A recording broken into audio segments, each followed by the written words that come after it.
Hey friends, I'm sure your content feed on YouTube has been blasted by the Peacekeeper Nerf, and I'm going to add to that, except I'll save you some time because you probably already watched other videos, and just put the information on the screen. I think the background gameplay was me hitting like 41 with Peacekeepers after Nerf, but like you've seen that 1,000 times, so honestly I'm okay with text just being in front of the screen. So before, I would run this. This is my normal Peacekeeper build before the Nerf. The Nerf is, yeah, you can watch that part of the video later, but I just wanted to say most Peacekeeper Titans didn't spec into mobility at all. They would just have like 19 mobility, and they would just say that's good enough. Me, I min-maxed it. I decided 3 was exactly where I needed it to be because that was a fast enough strafe to give controllers a problem tracking with aim assist. When they tension the right stick and get that adhesion and it sticks to you automatically, yeah, Peacekeepers strafe so fast that they sort of rip the crosshair off, which is why I think it's such a healthy thing to have in the game under the right context. And I'll save the Peacekeeper opinion nerf stuff for later. For now, we're just dealing with numbers and adjusting to the changes.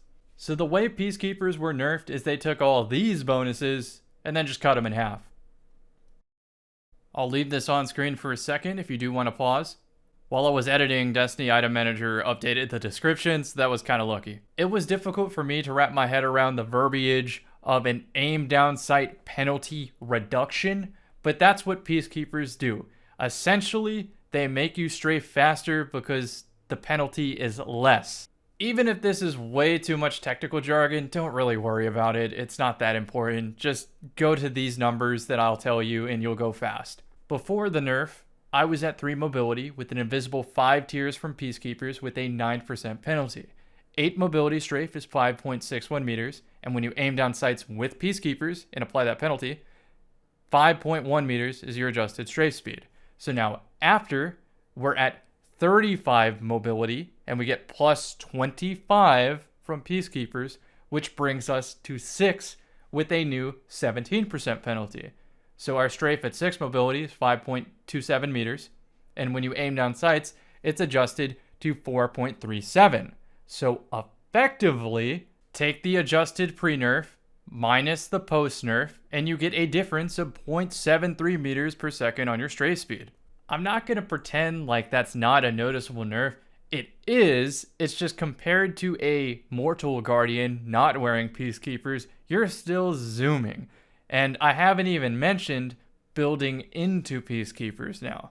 If you build into Peacekeepers, like using a lightweight SMG or just going to 75 mobility, when you throw the boots on, effectively you have 10 mobility, which strafe speed is 5.95 meters.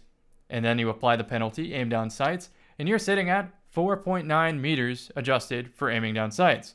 And that is very good. That is super close to what we already considered good with the 3 mobility that I was rocking before. And remember, every Peacekeeper Titan out there was running like 19 mobility and they thought it was fast. So if you genuinely build into it, you can still have some of that Peacekeeper juice from before.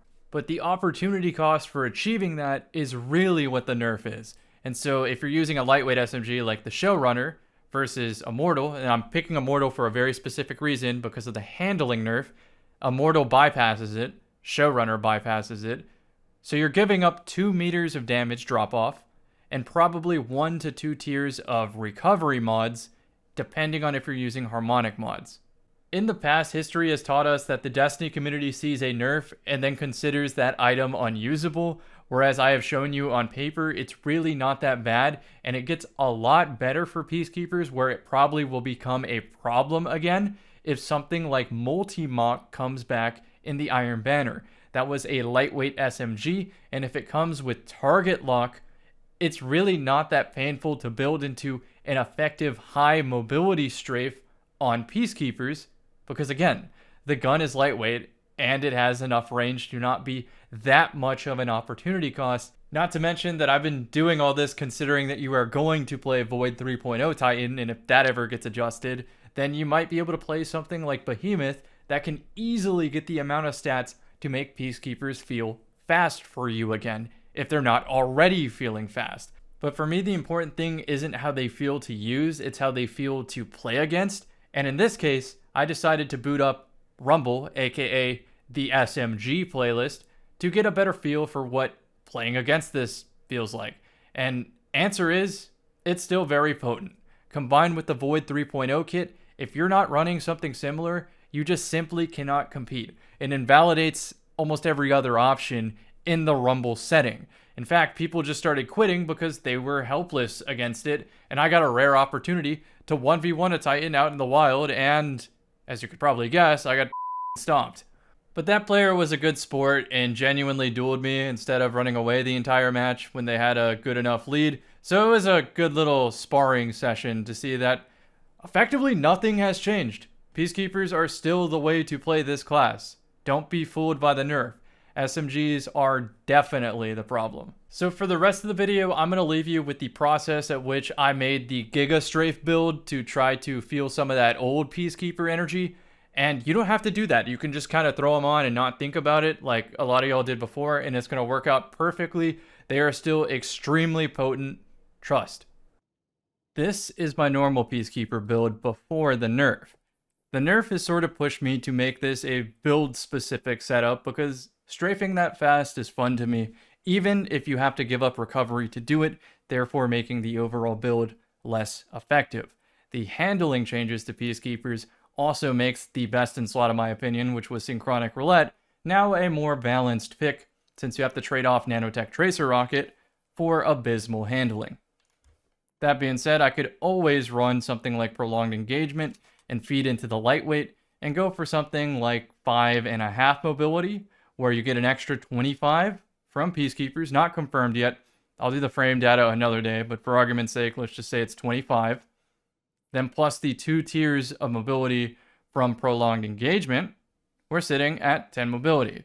But what if I do want to use Synchronic Roulette or another SMG? Well, in this case, we have to use D2 Armor Picker. I've selected Peacekeepers.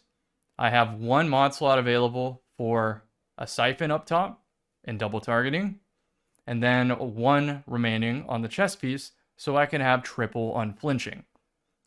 I selected my fragments, and then I tagged 8 mobility. I want it to exactly equal 8 mobility, and what I'm going to do is I'm going to pretend like I have 1 mod slot remaining here so that the program tries to fill it with a small mobility mod. And this is what will enable really good Peacekeeper builds. So let me try here.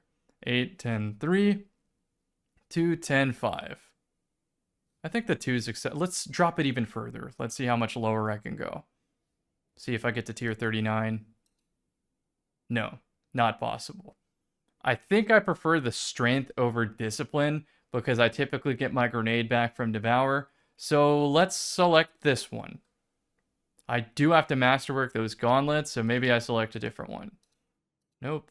Show me something with all gold. Please. There we go. Eventually we caught it. 4 and 4 is fine because 4 is a faster grenade recharge if you're not getting kills, which typically happens when you play against good players. So now I copied it to a clipboard. We're going to open up Dim.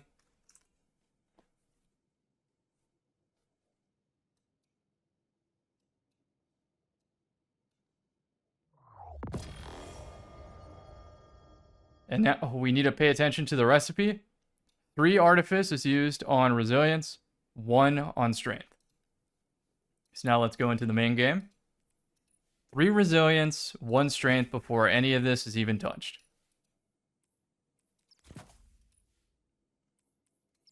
3 Resilience, and then 1 Strength. Make sure to take off all the mods so we can distribute these the way we want.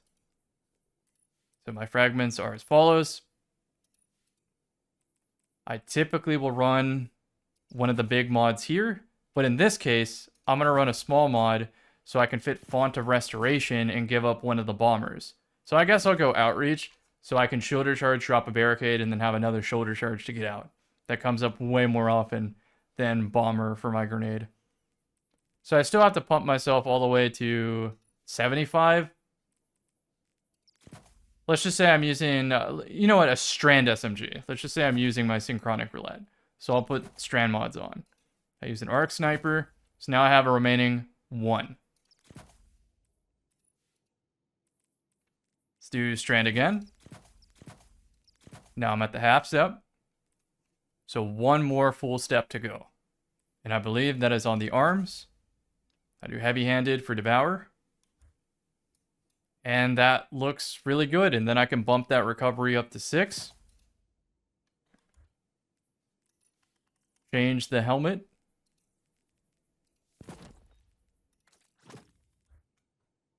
And there we go. It's like the, let's darken this a little bit. There you go. That is my updated high strafe speed build that I will replace with my old one. So now whenever I play 6s, I'll throw this on, pick up some devour. Font of Restoration will kick in.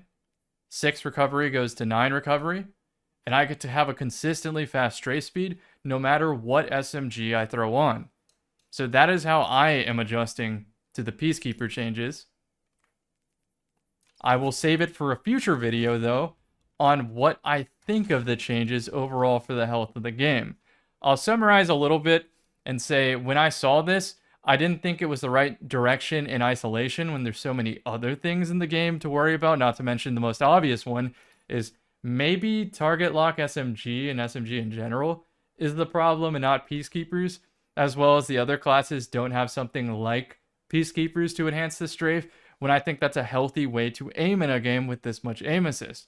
But then again, maybe the problem is the aim assist being too much, and the strafe doesn't match the recovery time for the size of the maps to be competitive. There's just so many variables that it's really hard to have a nuanced discussion like this without hearing someone entirely out first. So that's why I'm saving this subject for a different day.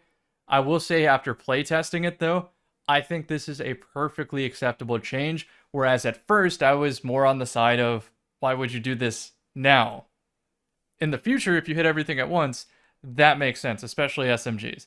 So I get it if some of you have pitchforks and fire or whatever. I understand. However, for me, it's just going to be a fun strafe build, and I'm going to enjoy still using this in 6s. You're not going to get any gameplay in this video because, like, do you really need to see me use PK SMG for like the 50th time? It's okay. You can go without the gameplay.